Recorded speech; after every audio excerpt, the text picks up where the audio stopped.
Good morning, everybody. I'm very thankful to be invited here to speak to you about a project that is very dear to me and represents as well what I think the art should try to do in today's world. But I'm not neither a doctor, neither an artist. I'm an arts organizer, so a sort of a matchmaker who sees an inspiration or a problem and a potential and tries to match it together. And a cross-sectoral collaboration is something that I find very, very interesting, as well as very challenging. But as I have 40 minutes today to speak, then I'll take the possibility to start with the very, very beginnings, because I think that every project starts with an inspiration. And for inspiration, it's very important to understand where do you come from. So I come here to speak as a part of a festival, Sansusī. Here you have a picture of the festival. It is a festival that takes place in a very remote place, 146 kilometers from Riga. It's in a house that used to be a city hall of a village that does not exist anymore. And during the years, we have started an art residency program as well. So artists come there to stay as well, not only during the festival time, but during the whole year. It started as an academic music festival in a rock festival format, because we felt that academic music is something that people have a hard time to approach, because you have to dress up to go to the opera, and then contemporary music is even more complicated.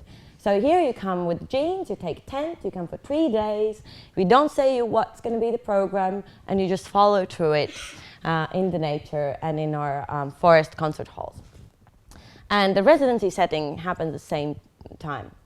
And at the beginning, we were very proud because we felt we make people who don't go to the opera come and listen to our experimental contemporary music. And then we started to do circus, contemporary dance, theater. We always have some visual art, especially installation art. But then we realized, damn, but we're in this town. It's very small, it's around 3,000 people. And we almost have no one from there. So I thought we're not such a winners at all. So we thought of how to approach it. We started to organize some residency exits and invite local people. It didn't work so much, so we started to invite people to help us to clean the area. That worked really well. They were very happy to listen to the concert after they could have helped us.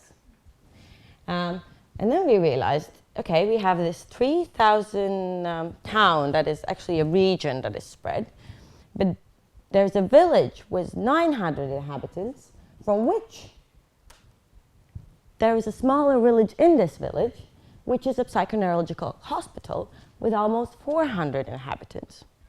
So 40% of the inhabitants of that village are whether the patients or people who work in psychoneurological clinic. And of course, they haven't been to our festival, so we have neglected half of the population of the village. We started first by going to the hospital and saying, hey, we would be happy to give you some free tickets if you would like to come. And the hospital was like, yeah, we have some people who could walk around, but you should better invite them to help you. And so we did. They came, we were preparing a big experimental site-specific contemporary opera, and they helped us to clean the forest. It's a lot of work, because it's a lot of work that hospital as well took, because they always have to come with them, they have to accompany them. And we ate a soup together, and some months later they came to see the performance that a lot of culture goers went and were like, whoa, that's something very interesting. But they really enjoyed it, because they felt they have been part of it. So next year, our good intentions didn't go smaller, but we somehow had less of physical work to do, and we somehow forgot to invite them to help.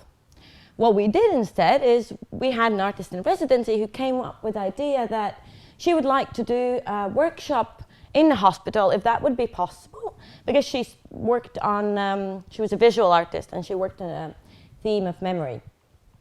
And she went there, and it was a 2-hour workshop, and the hospital was very welcoming. And we met the people, and they were like, I remember you, we were helping you last year. And they were participative in a workshop, and they talked to us about the concerts they had seen the previous year. And we said, yes, and of course you're welcome this year. And they said, no, we didn't help you. But of course you can come there. No, we didn't earn it this year. We cannot come. And we were trying to talk with the hospital staff, but no one came. And then we understood we're doing something wrong. We're not getting them involved.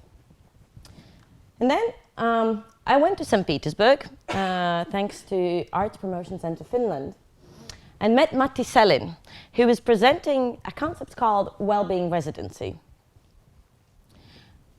When I listened to this concept, I thought, that's exactly what we need. We need a way to involve people, and not only in a field work, getting grass together, but really involving them in a cultural process, so they could be a part of it.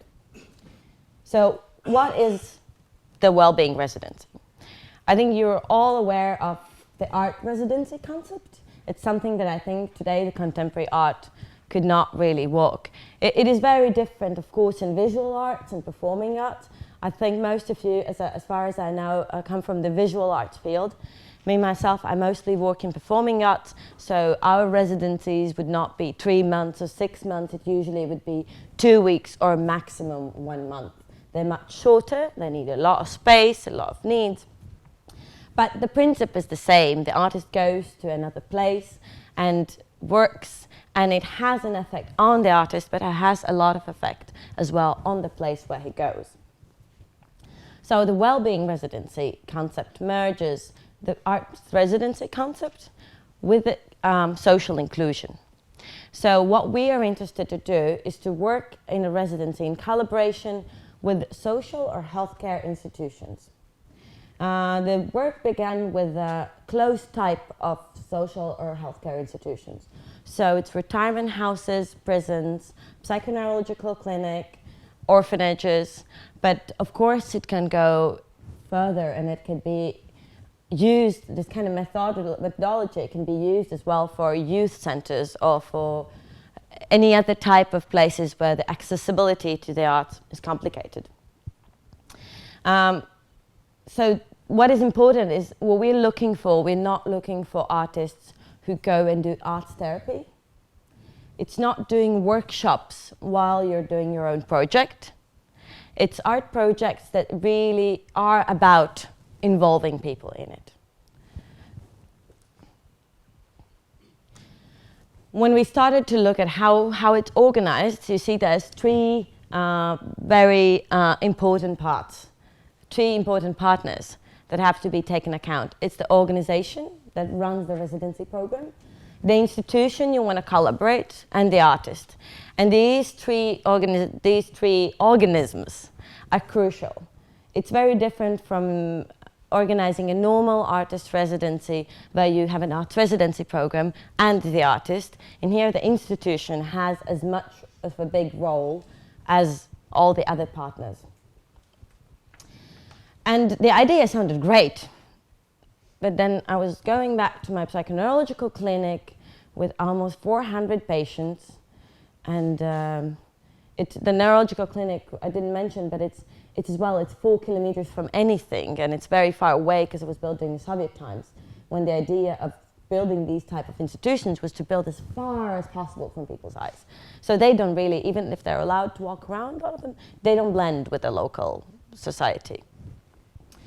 We actually need to know how, and the Finnish guys, they know how to do it in Finland, because the laws are very different in each of our countries, as well as the funding schemes are different. The access to the closed type of institutions are different. Everything is very different. And then we thought that we should get together, so me and Matti and the other organizations who I mentioned before, we all met in St. Petersburg, and we were, let's try to learn how to do it. Here's a little scheme I just put about the kind of preparation and end process that we actually figured out later, but it just shows how many steps do we have to actually understand how to do in order to make the residency happen. So from this, we decided to make the network. So Wellbeing Residency Network, the idea started in 2016. But of course it took time. It took us about half a year to put the project together, to apply for the first funding in Norden, and after they apply for the second funding in CBSS. So we thought, what is the biggest need for all of us? Of course, it's sharing the knowledge and knowing how to do it, but the real need is that there is a real lack of collaboration between the social and medical sector and the art. So we created this project. The aim of the project is to be a capacity building project. So we'll build a capacity to be able to run these residencies in the future. We have it's a 2-year project at the moment. We're hoping to make it longer afterwards. So now we just finished the first year.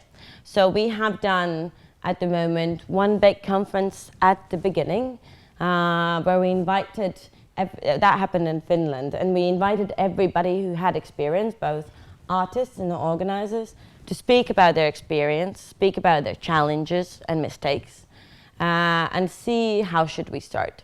And then we did 5 think tanks. And what these think tanks is, we go to each of the residency place, and there's always a half-a-day conference where we invite specialists from healthcare sector or social sector, depending on what is the target of each residency, and artists who have similar experience. We have a conference with them, a smaller conference for professionals for around 50 people, to get the kind of insight knowledge, and as well to get together in the hall the healthcare specialists, the social care specialists, and the artists. And so in the second part of the day, we can get their input about our ideas.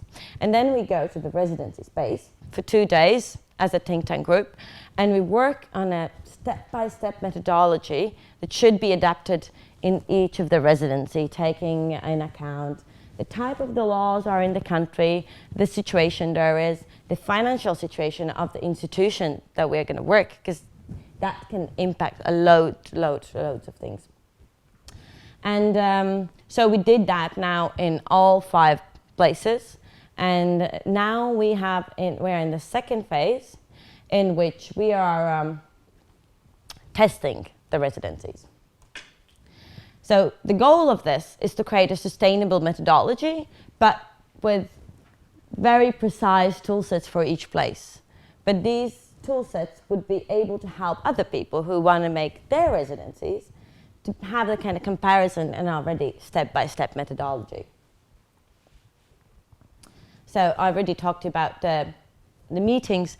So after this 1 year, we'll have a 5 residency tryouts.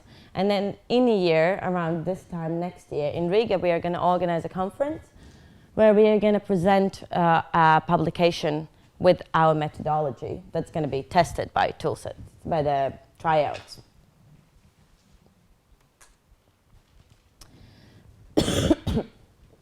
So here you see the project timeline, and we're somewhere around here because some of us already tried out some of the residencies. So the output, what is going to come out of this project? So first, it's going to be digital publication with the best practices and the local methodology examples. And the second thing, and that is very, very crucial for us, is new partnerships between well-being institutions and cultural organizations. And I may comment about it a little bit. When we started, both Finnish partners, Russian partners, Latvian partners, and Swedish partners, not all of us had already a clear idea with whom we were going to work. At least we didn't have the open door for it. And then every time we went to do a think tank somewhere, and we made this meeting with all the healthcare institutions and the artists there, it helped us as well to get to know each other, and it somehow always gave a kind of extra credibility when you come with a crew of your foreign colleagues. Somehow you're taken seriously. So in several places that happened. We saw that in Latvia, and we saw that in Russia, that suddenly when we came all together with this international conference and with these people, and when we sit around the table, then suddenly there's 4 institutions coming, yes, of course, you could do it in our place. We're not afraid anymore. Of course, there's always very, it's a lot of detailed work with each of the institutions, but it really helped us to open the doors. And as for more like general outcomes, it's the methodology, that is the adaptive methodology and the role model methodology tools. It's as well increased awareness, and I'm very happy that I can be here and speak about it today, because that's something that we're trying to do as well. We're trying to speak as much about this practice, because I really feel that this practice can be adapted to any type of art for artists who are interested in working in this. And it's a kind of cross-sectoral, long-term collaboration that is really needed. And as well, we're really thinking about this network is now functioning since 2 years. In our minds, it's already since 3 years, but we are really looking forward to expand. Our long-term goal, now we have a Nordic network with 5 partners, but our long-term goal is to create a European network and keep going with ameliorating this practice, but having it as actually an ongoing, regular thing. So I wanted to give you a little sneak peek of the publication we're going to publish in next autumn. This publication, so it is, we already have the draft version, but we're not going to share it before we have tested it in methodology. Because I think it's always, it is often very interesting to hear about problems and challenges that people face rather than successes, because if people don't talk about challenges, that means they're just hiding something, and especially in these type of settings. So we want this publication to be complete, and we want to check and test proof everything we have decided to do. So, but in general, the publication will look like this. We're going to explain the concept. We're working on ethical charter, because it sounds like a general word that we see on every website. But working in this type of collaboration, it's not only about GDPR laws. It's not only about respecting the privacy or the personality of the clients of the institutions. It's as well about the respect to the artist and his freedom of artistry and the ownership of the result that is made at the end. And it's about how the communication is done and everything else. Then the next thing is the step-by-step manual, where we actually, in a very detailed way, try to put all the processes that we have to go through. And it's a lot of legal processes as well. And here I will share one little challenge that we had in the step-by-step manual. If you will be interested and you will read it next year, you will see that we really advise you to, if you want to run this type of residency, then you should first contact the general manager of the hospital, make a signed 3-party contract, and then you're safe. In Agnes, we realized if we do that, we're going to not have any residency. We went in the hospital first by the nurse, and she was just very keen on doing that. So she went to her boss and said, can we do it? And she said yes. And then somehow finally everybody's informed. But if they would have to sign a contract with us, they would have to go up and up in this huge institution till the Ministry of Health, and then they would be like, we have never heard something like that. And that would make everything very complicated for them. So in order to make this happen, we had to make the way that we should say, you should not do it. And then we'll propose case studies from each of the residencies and references and resources on the work, because there's actually quite a lot of work that already has been done on similar practices or an influence of this kind of work. And sample documents that I think can be useful, especially if the organizers are smaller smaller organizations or associations that don't have a kind of the whole department for legal advice. And then they're kind of typical contracts, the type of contracts, the type of the rights for photography or video use, etc., etc. That's something we're going to provide as well. And now I would like to present to you one or two case studies, depending how much time do I still have. Oh, good. So I'm going to present you two different case studies, because in Sansusī we actually applied for another funding, and we have had not only one Wellbeing Residency that has become already something regular, and we're making mistakes in adding that to our manual with every residency, of course. But I would like to present a last resident that was a project which was called We Can Be Heroes, and it was made by Marino Clown Company. When they sent us their application, my residency curator, she said, no way, I don't get the project. And it's clowns. I don't get clowns. I'm a visual artist. I don't get clowns. Māra, you're from Cyprus. I said, I know this clown. Yeah, let's trust him.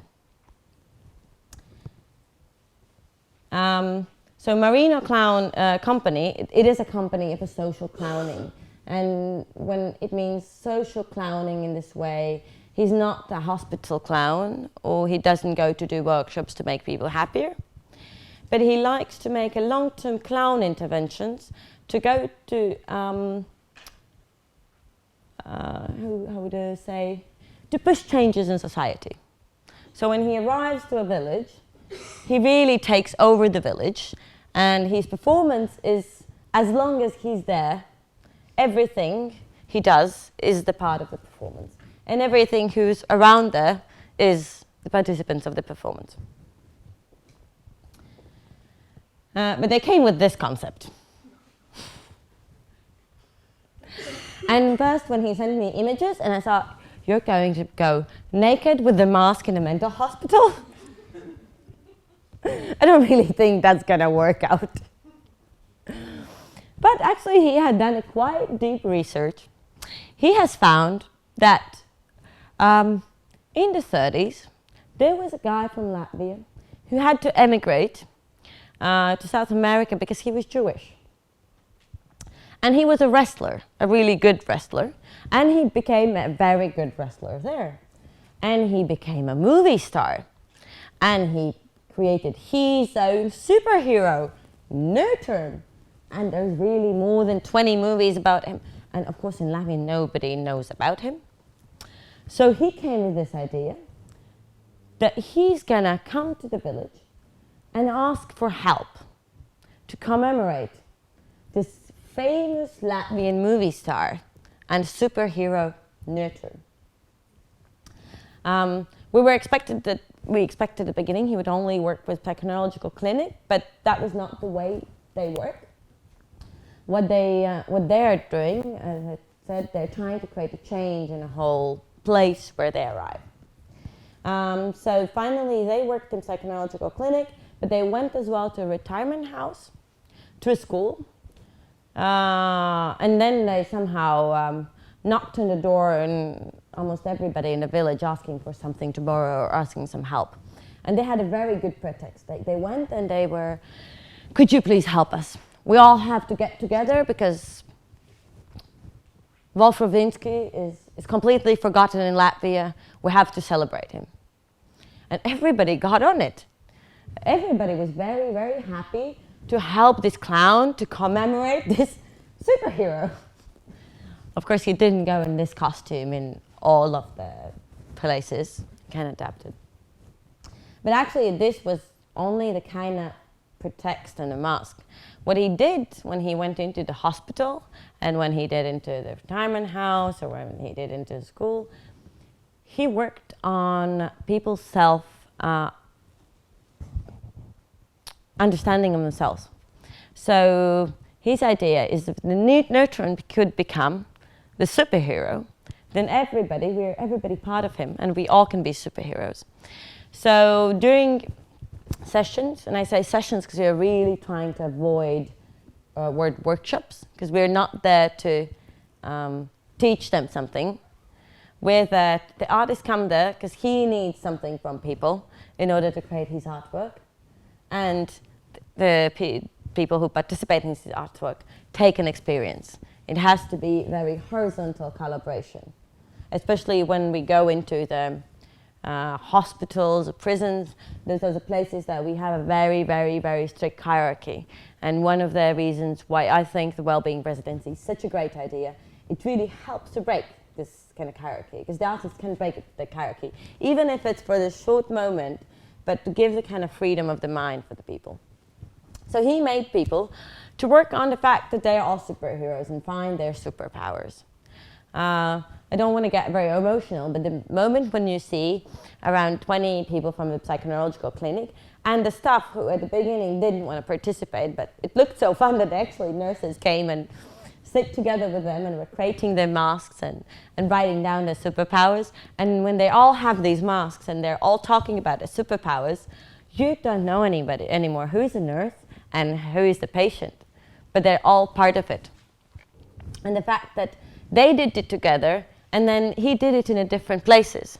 And then we had a cleaning Saturday in the festival area where everybody could come, and they kept costumes and clean in a superhero costume. So everybody was suddenly the superheroes for the place, and everybody suddenly mixed there.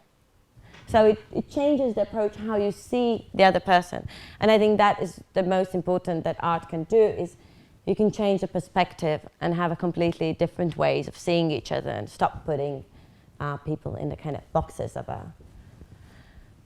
the client or the patient and the staff and the director. Here you have a little, there was a first draft there, how they're going to work. Yeah, this is a little part of the work how they were working. And yeah, that was interesting, but if there's few lessons that we learned from this, is when you want to do this type of project, they were a clown company, but they had one videographer, one musician, one photographer. I'd say always take musician. It opens everybody's hearts. Whatever you want to do, but if someone plays a little bit of music at the beginning, then everybody becomes happy. But of course, it was very complicated, because their final work that they're going to use in their artistry is the video and the photography, where they're going to places where people are not able to give them permission to be photographed or filmed.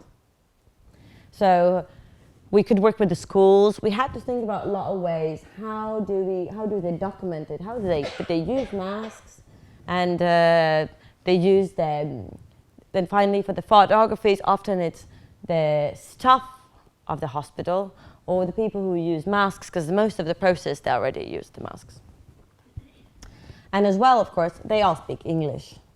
So I'm here speaking, but actually the real person is our curator who is with them 24 hours a day, translating and helping to communicate. And another thing that is very, very important is it's extremely overcharging. And somehow for the clown company, it was easier than the companies we have had before, but you always have to think about the support to the artist. Because when you come back from there, you can be perfect there, you come back from there, you get overwhelmed. You get very crazy stories from people who are at psychoneurological clinic. You can get extremely sad stories, and you can get very frightening stories. You know, people sometimes don't go to prison, they go to the hospital.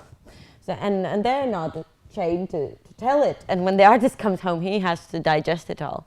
And often it comes so to the curator, who cannot digest it all. So there is a very important question in these things, how to create a psychological support. How much do we have? 10 minutes. Perfect. But then I'm going to show you a little video of another project that we had this summer, which was very different. This was a collaboration. This was a Lithuanian theater director called Agne Muralytė, and she works with shadow theater. And she decided she wants to create a performance with psychoneurological clinic. And she said, I'm coming 1 month before the festival, so why wouldn't we show the performance in the festival? It sounded like a good idea, because we could merge people, but then it sounded very stressful. A festival is around 1,000 people coming to see, and it is as well a very high artistic level of the concept, but we decided to trust, because we said, if we have said ourselves that what we do is not art therapy, and it's not just workshops, but we want really high quality involving art, then we should trust the director that she's going to be able to do it. So she did work during 1 month. She went every day to the hospital. The first week is usually just about talking with the people, getting to know them, letting play with different objects. And at the end, I'm going to show you just small parts of the final performance that was showed during the pre-week of the festival. So the festival is Friday, Saturday, Sunday, but around 50 volunteers and all the local people and the biggest fans of the festival come already the week before, because every night there's concerts. And so they had around 200 to 300 people watching their performance. And those are people who don't see them every day, even they live in the same village, because they just don't mix. And now they had the possibility not just to be kind of helpful or useful for society by cleaning something and helping to clean, but they actually had the possibility to be the ones on the stage. It's 20 minutes. I'm going to be like this rude person who lets you watch a little bit and then you're like, cluck, cluck, okay?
see some of the image of the performance.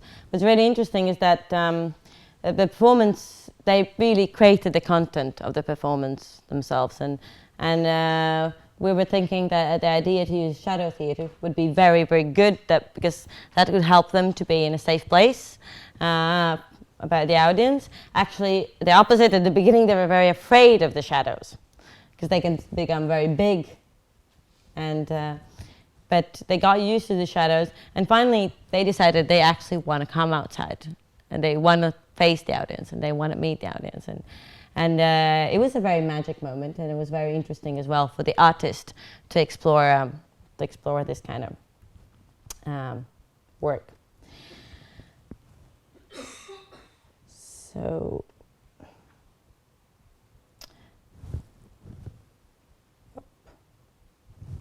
yes, so that's all for me for today. There's some useful literature. If someone wants to get these links, I'd really, if you're interested in this type of work, these are 4 links that, for me, I think are very, very useful. Both the first one, Dimension Imagination, it's really kind of tool sets, but it is a research-based and it's with the visual arts. I know the collaborator, Kate Taylor, who has been working with it. She's a PhD in psychology, and she has been doing a lot of research on arts and psychology, and she has a very good insight. And then the second 2 things are just things that really help you to understand, but as well it really helps to lobby for the funding for these type of activities, because they're facts, and that's something that means I'm neither a researcher, at least not a factological, neither an artist in the medical sector, but it's from an organizational point of view. It's okay, here I actually have some data, and it's very useful to have some data because it's rare in the arts. And then the last one, Art Though Well, it's as well a publication by Kate Taylor, who traveled around Finland and the United States, and she actually researched the existing initiatives like this, and especially our Wellbeing Art Residencies. So you can have insight in there as well. And thank you very much for having me here. And if you have any questions, then here's our website. It's still being built step by step, but there's going to be more and more information. But feel free to email me or our network coordinator anytime. And I'm going to be here. There's coffee break, right? I'm going to be here for the coffee, so if you want to have a chat, then...